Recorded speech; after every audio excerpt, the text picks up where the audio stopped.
Jordan, coming up on some must-win games here, what's the mentality like, the feeling like in the locker room? Honestly, the feeling is the same. Not because we lost a game last week, the trajectory doesn't change. We still need to win. We're still aiming for playoffs. We all still believe we're going to make playoffs. It's just about the consistency and coming in the field. Tomorrow is a big one. We're open, the fans are behind us, but the locker room is good vibes and the boys are committed. Practice has been really good all week. Loudon game kind of broke the clean sheet streak. How do you kind of reset from that and get started keeping those clean sheets again? That's the thing, it's not like the World Cup where it's every 4 years. The good thing with our league is every weekend, sometimes there's 3 days in between. So we just clear the mentality and we go again. That's the mentality you have to have, short-term memory. Something happens, you got to bounce back, and that's the vibes that we're on now. How has Coach kind of changed the culture here, or if you're the people who are just coming in? What did he establish here as a culture this year? One of the first things that imprinted on me was a speech he gave in one of the first games, that Hartford is not a place that you come to get 3 points anymore. You really have to compete, and I think you could see that in our home results. We barely lose at home, to be honest. We have a good streak at home. It's just on the road where we need to get it better, but as you can see, there's progress there. I think coach is a little bit different than the rest of coaches, honestly, like from what I've experienced. It's very, very calm. I think he gives you so much confidence. When times are difficult, I think a lot of coaches would be kind of overbearing. Mm-hmm. He's more relaxed. He believes in us. He just wants us to believe in ourselves. The motto has been fun, free, and focused, and I think you could see that in the games recently. When did he say that Hartford's not going to be a place to get 3 points anymore? His very first meeting? Yeah, the first meeting in the locker room. That's what he said. I think camp started. No, the first game. Oh, really? The first game. Yeah, it was. I think it was against Miami here. A little cold, right? The first home game was Birmingham, against Birmingham, especially. Birmingham, normally a mid-place table team. We kind of established early on that we're not going to give up 3 points. Every team come here, if they earn something, they're going to have to really earn it. And I think you can see we normally either press teams off the field or pass them off the field, but we normally get a good result here, So I think that's the foundation we have going forward. Getting that good result on Saturday is obviously key. What's the most critical thing for this team on Saturday, tomorrow night? I think it's getting back to clean sheets. I think clean sheets is a defensive pride. It's not just the defenders, but the whole team. When a striker could score a goal, it takes a whole team to get a clean sheet. I think when it comes to playoff games, you have to be very, very solid defensively first, because they could always score a home goal and we could win. And the longer we keep it 0-0 at our house, is the higher chance we have of winning, I think. What has Coach done this year to kind of establish a culture, kind of rebuild or build the program here in soccer? What are the things he's done that have impressed you? Coach came in, new guy here, didn't know all of us, but he was able to bring all of us together. Along the year there was ups and downs, but he still stick with us. Mm-hmm. He gave us motivation. He gave us everything we needed to be successful. He was there with us, encouraging us not to give up. So I feel like his encouragement and his energy as a coach, he brings it to us. He knows what he wants from us, and he encourages each and everyone to bring it every single game, because he knows what Hartford fans need. That's why they brought him here, and he brought us with him so that we can be all successful. So he brought us together with his encouragement, dedication, and just sticking with us. That's what I can say about him. Yeah. Team had been on a really great run, 7 unbeaten. Saturday was a little bit of a setback, but you're still right there in the playoff picture. How do you reset, keep that mentality to keep winning those games to get into the playoffs? Sometimes football is a game where you don't normally get what you want sometimes. It has to be patient. You have to stick with your plan. Saturday game didn't go the way we wanted it, but still, it's not the end of it. I feel like we still have a future here, and we can still, get back where we belong. So to me and to everybody here, the goal is to get back in form again, reset again. So the goal is to how can we compete and leave our fans with a good win for our last home game. That's the main objective for each and everyone here, especially for me and for the staff, because we want to leave with a good note for the end of the year, so that Hartford fans will be happy. At least they will be happy with the last home win for us. And then from there, we control our destiny. We control our destiny with the 3 home games on the run. Who knows what may happen. So, yeah. I feel like that's what we can work on moving forward. You mentioned that having that plan. What's the most important part of that plan for tomorrow night? Tomorrow night is must win. The plan is must win. We need to win the game tomorrow night, no matter what the obstacles may be.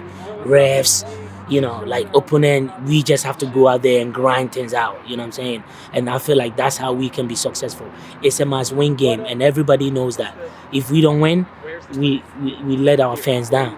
So I think tomorrow game, the mentality is must-win game, and from there, we'll see what happens. Thank you. Thank you, sir. Again, I've been around for a while. What did Brendan bring here? How did he change the culture, change the attitude, change the vibe of this organization? Yeah, I mean, I think with his experience and he brings that belief, and obviously the players that he brought in helps. And just being there, having been there before, always helps to have that experience when you've taken a club from a situation like this, like in Colorado, and taking them to playoffs and made a run at it. Obviously, that I think that he's brought that. Also, I think when we were going through bad form in the past, I think we've been put a lot of pressure on ourselves and getting results and kind of grinding to the bone. And I think he kind of went the opposite direction, as in, have a little freedom, let's have fun doing it, but while staying focused. And I think that going in that direction really helped the guys. I feel like the organization is now has more stability going forward. I mean, there's been a lot of turnover, a lot of upheaval, and there was some this year too. But do you feel like the organization is on the right track now? Yeah, absolutely. I think this season really showed, how close we are right now, and dropping some of the points that we did early on, it could have really gone. We could be in the middle of the pack right now, realistically. So I think that with the players that we have, we definitely have more stability as far as being more consistent year to year. Danny, you played a lot of home games here over the years, more than anybody in the club. Probably very few home games have had more riding on them than this one, with 3 points. How does that feel for you after being with the club for so long?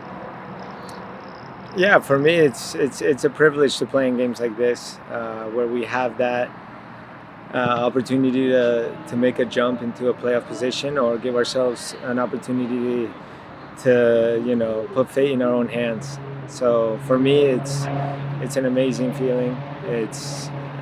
I'm very happy for the team, for the staff, for the fans that we're in this position where after a turnover year, we're able to be really in the hunt. And having meaningful games to play with in October is not something this club has had a lot. What kind of confidence does that give you for the future of Hartford? Yeah, I mean, I think that just that in its own, it kind of tells you which direction the club's going in. Having games that matter in October is really the key. And if they don't matter, then hopefully it's in the other direction where you're already in the playoffs. So I think we're kind of swinging the pendulum in that direction, and I hope we can continue it. Tough result on Saturday. What are your further reflections on that game? Yeah, it was a tight game, tactical game. They're an informed group. They're well coached.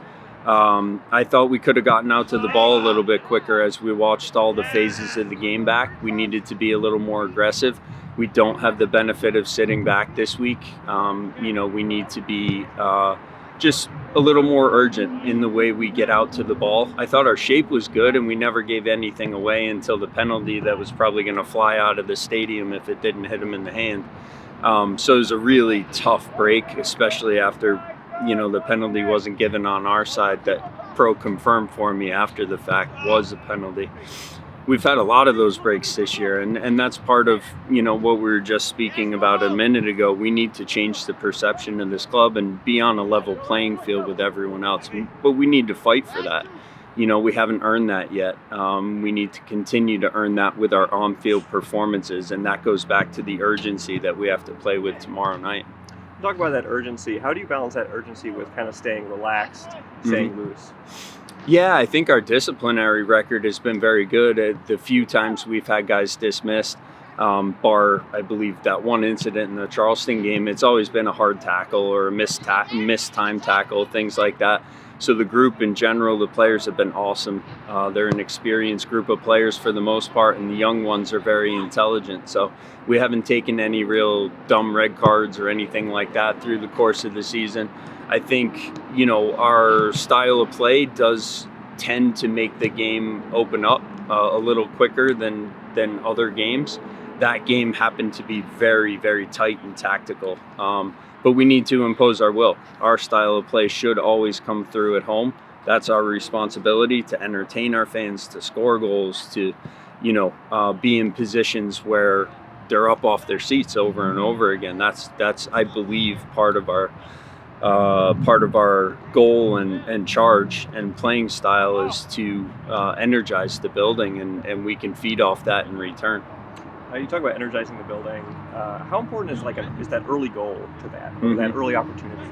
Early opportunity for sure. And I think you saw the guy make the save of the week on Momo just before halftime. But we want to see 2 of those in the first 10 minutes of the game. Like, people should have to stand on their head to keep us out of the goal when we're here at home. That's our goal. We need to move that forward again next year. But I think you've seen it in fits and starts this year. Starting to come through and starting to settle into a real foundational style of play, in terms of our intent, at least at home. You mentioned kind of settling that style of play over the course of the season. There's been some kind of fits and starts, some changes, guys coming and going. What would you say characterizes that now, that style of play at the moment? A little bit vulnerable at times. Quite frankly, I feel like we're getting closer to nailing it down so that we're able to suffocate teams. The game should look like the first 55, 60 minutes of that Oakland game. In my mind, that's what our game should look like at home. It should look like the first half of the Charleston game. It should look like we want to come flying out of the gate and leave nowhere to hide on both sides of the ball. That means playing forward first as fast as we can. That means pressing and repressing immediately and trapping the ball in their half of the field, and then ultimately owning 60% of the ball. Those are our goals at home. They're simple, but they're really hard to accomplish on a regular basis. North Carolina is coming in on a pretty hot streak. They're also making a push for the playoffs. What do you anticipate from them tactically? I think their wingbacks are key to everything they do, and Conway's a very good finisher. So I think they can get at you when you least expect it. So we've talked quite a bit about, being in the right positions to help shift, to help absorb their wingback play. I think Ezra and Rafa, the 2 guys on either side, have done a great job. They're both technical, they're both fast, they cause a lot of trouble, and they go unaccounted for because of the shape of their team, because they're playing out of a 3-4-3, or however you want to call it, a 5 in the back. But those 2 have full license to get to your last line. It's important that you're shifting and covering those spaces consistently. Obviously a must-win game. 3 more games after this, but this one is key. How do you go out and get those 3 points? I think that we have to absorb their wing play. We have to account for DaCosta and Conway up top. Those guys can't be left free. They're both good finishers and from distance. Their transition play has been very good in the past. They'll be missing Anderson, and we'll be missing a whole handful of guys. So it does change the complexion of the game a little bit. I think the key for us is maybe throwing a tactical wrinkle at them that they don't see coming, and hopefully starting fast.